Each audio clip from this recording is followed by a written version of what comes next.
Hey, what's up, everybody? I want to welcome you to another episode of the Dreamers Pro Daily Recap, where we give you a recap of all of the hot topics that we covered that day. You can catch them in their long format and also catch it fully streaming for free on Apple Podcasts.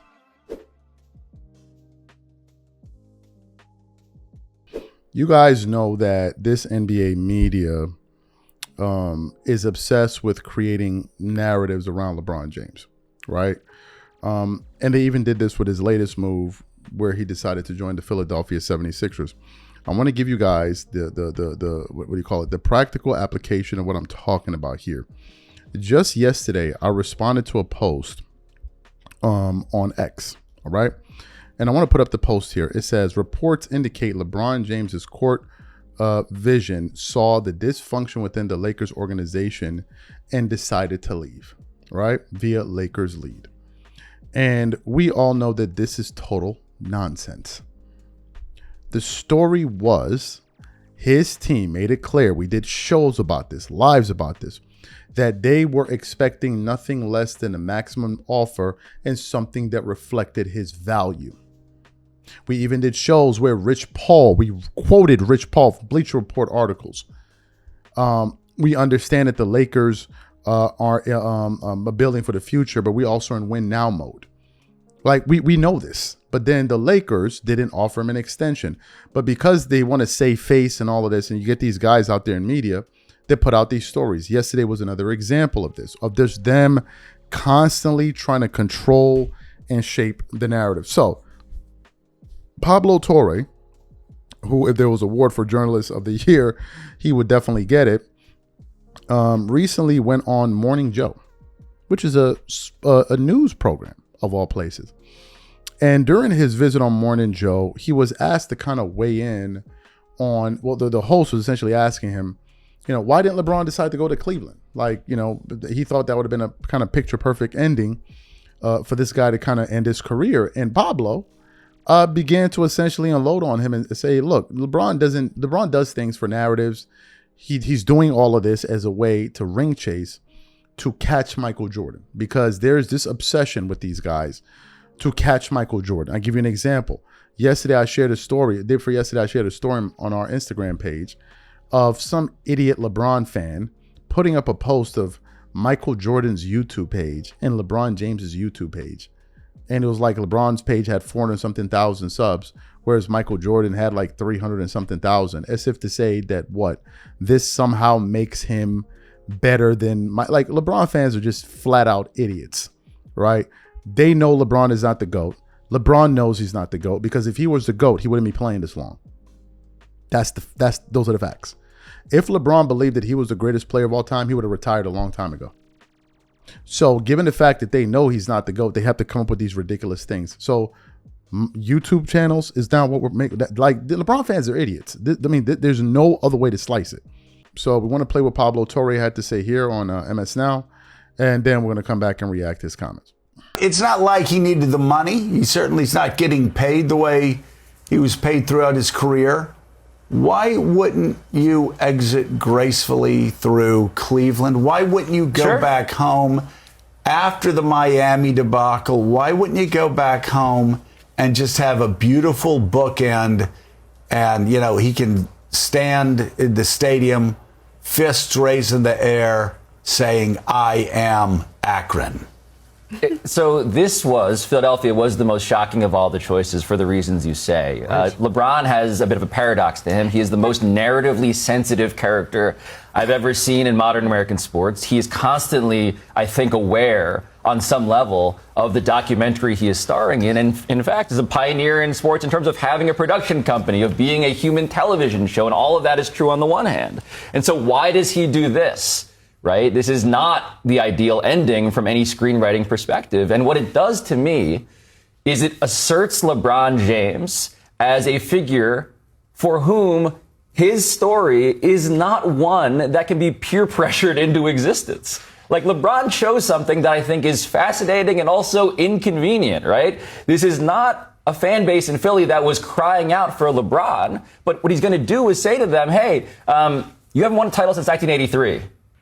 I can do that for you. And I happen to be the guy, by the way, who would then become the only person in the history of the sport to win a title with 4 different teams. And so what he's doing, in other words, Joe, and this is a rude word, is he is ring chasing. He is saying, I'm here to win a title as a mercenary, and that's the story of LeBron. You got the Akron chapter, the homecoming thing, but that's not going to be me. I'm going to be someone who transcends the jersey. Perfect. So you heard what Pablo had to say. Yes, as I was saying, these people are idiots, right? It's just this constant like obsession with Michael Jordan and creating this narrative for me to be viewed. I don't understand what the obsession is. Again, every time I see Michael Jordan, he is living his absolute best life.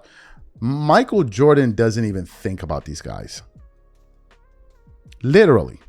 He doesn't even think about them. He's moved on with his life a long time ago. All Jordan is doing is focusing on NASCAR, spending time with his family on 200-300-foot yachts every single year. Every time I see Michael Jordan, he's either on a yacht, getting off a yacht, getting ready to go on a yacht. Living life to the fullest. Do you know why? Because he did all that he could as an NBA player. He's secure with his legacy. So he doesn't need to come out here and constantly respond to this nonsense that's being said. The last time Michael Jordan responded to an NBA conversation was when they tried to say Stephen Curry was a greater point guard than Magic Johnson. He didn't even respond for himself. He was responding for Magic Johnson. Jordan doesn't have time for this now. It's these people that are obsessed with it. And the obsession will continue. They're grasping for straw at any point. I recently watched Scap Attack decide to go argue with a bunch of idiotic LeBron fans. And the first guy that was talking, this buffoon who had like glasses on, extremely annoying face, like LeBron fans, they have annoying faces, annoying voices, like just LeBron fans, right? They're just annoying looking people. But anyway, he goes, if Michael Jordan is all about winning, why didn't he win in baseball? I mean, if he's all winning, if he's all about winning, why didn't he win as an owner? And Scap actually sat there and engaged. I would have got up and left. I would have stood up and left out of that. These people are not serious people. They're not serious people at all. Absolutely not serious people whatsoever. And by the way, you remember a few years ago when I did the show when I was like, LeBron didn't attend Kobe's memorial? And these idiotic LeBron fans on the internet, Pablo Torre also reported that LeBron was in there. But fine, y'all were there. We'll leave it to y'all.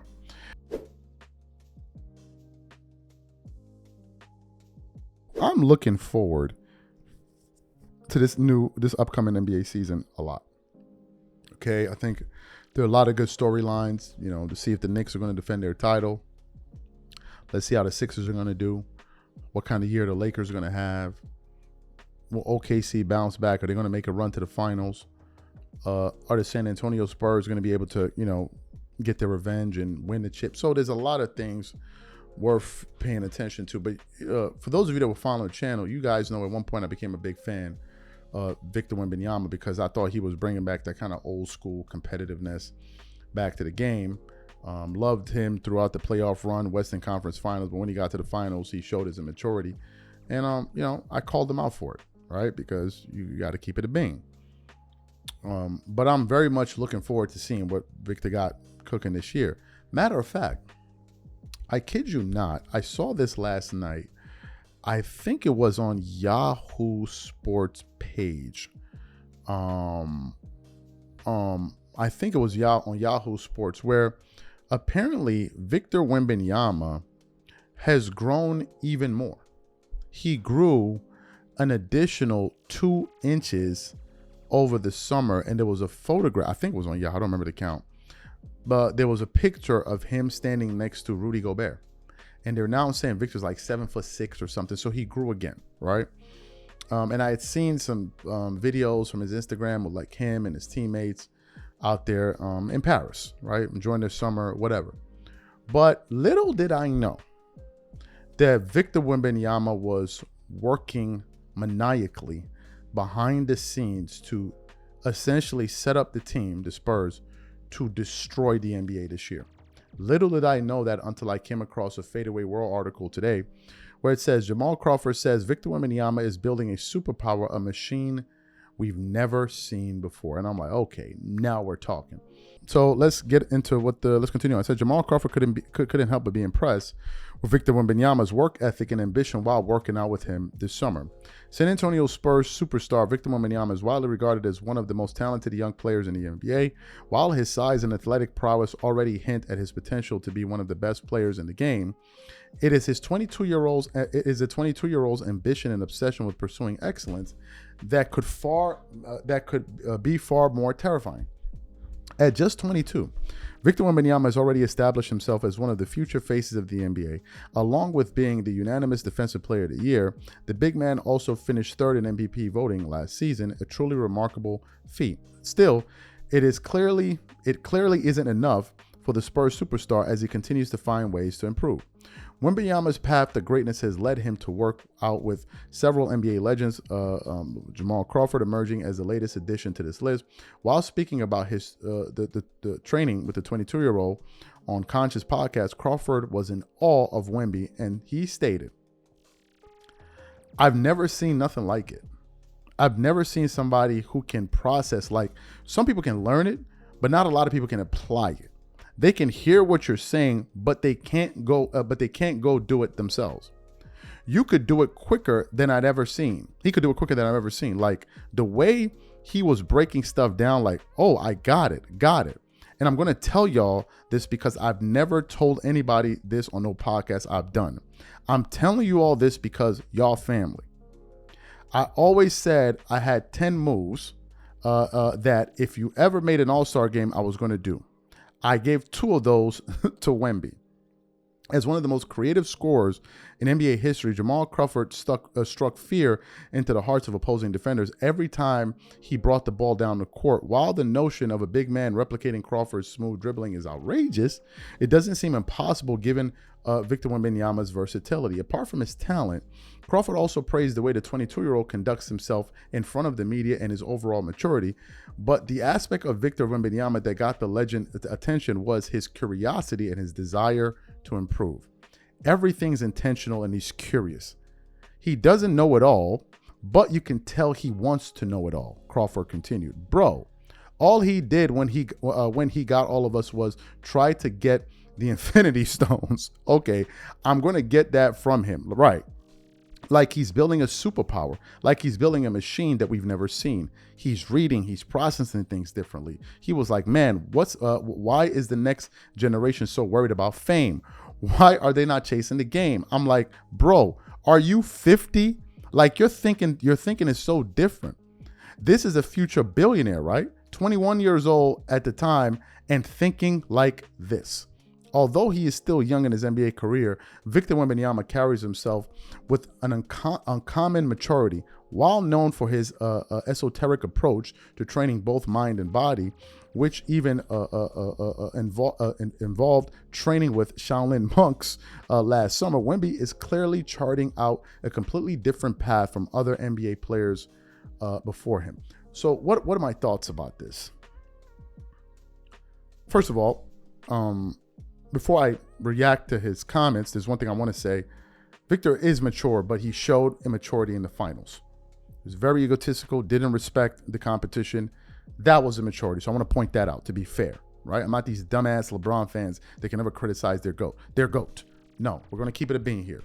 But overall, he shows a sense of maturity beyond his years. Back to what Jamal Crawford said. This is one of the things that I like about Victor Wembanyama. He bringing that competitiveness back to the league. We done with the kumbaya era, man. We done with 35-minute handshakes. Let's go on vacation. I'm your buddy. I'm your friend. We're going to go to the All-Star game. We're going to twerk it up together. Nah, we done with that, man. We need to usher in a new era of competitiveness. That's why I like Victor. I love the fact when they were playing in the Western Conference Finals and he dunked that ball and he grabbed it and he was mean about it. I like the fact that he took it personal, that they gave that MVP award to SGA. I like that. I'm like that too. I take slights personally. You try to play me or look down on me, it's a wrap for you. You on my list.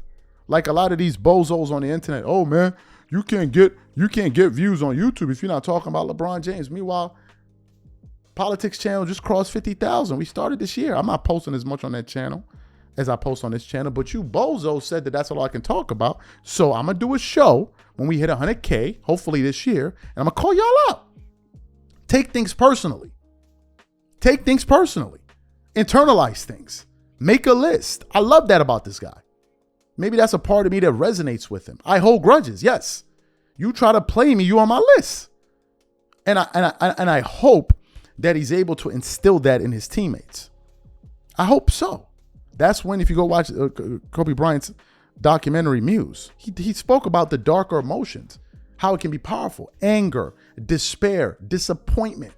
Using that as things to drive you. I like that. Right? Because it forces you to be ferocious. I like that about the guy. I don't like all of this kumbaya. Yo, give me I'm not into all of that, man. We done with that. We done with the cupcake era. I'm tired of the trying to look cute I'm done with that. We done with that, bro. Let's get back to the essence of sports, which is competition. That is what I like about Wemby and his disposition towards basketball. The guy took less money this year. He's like, rings are forever. I like that. He's about legacy. Not none of this buffoon stuff that we got going on out here. Everybody's not going to be a fan of him. Whatever. I'm not here to convince you to like whoever. Like whoever the hell you like. I'm talking about what I like.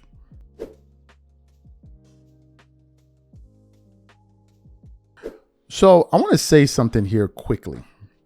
Because Ball is Life, posted a clip of Tim Hardaway. And I forgot who he was talking to. He's a former Detroit Piston. I can't remember his name. I know his face. I just can't remember. Is it Lindsey Hunter or something? I can't remember his name, right? But anyway, I think that's his name. Anyway, they were talking about Lindsey Hunter. I was correct. Lindsey Hunter and Tim Hardaway Sr.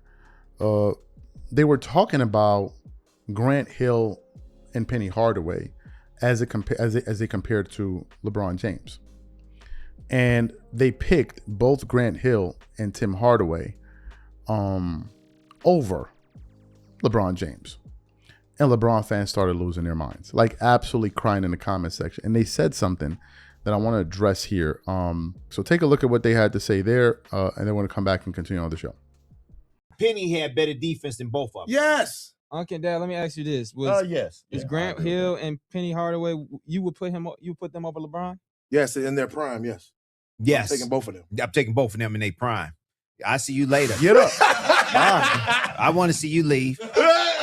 I'm a stay because you don't even know who cooked Shaq in the '97. Bro, he's like, who did that?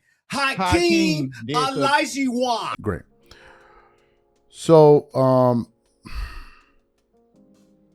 I just want to say this. LeBron fans in the comment section are essentially saying that the reason that these guys are saying this is these old heads are always hating. These old heads are always hating. These old heads are always hating.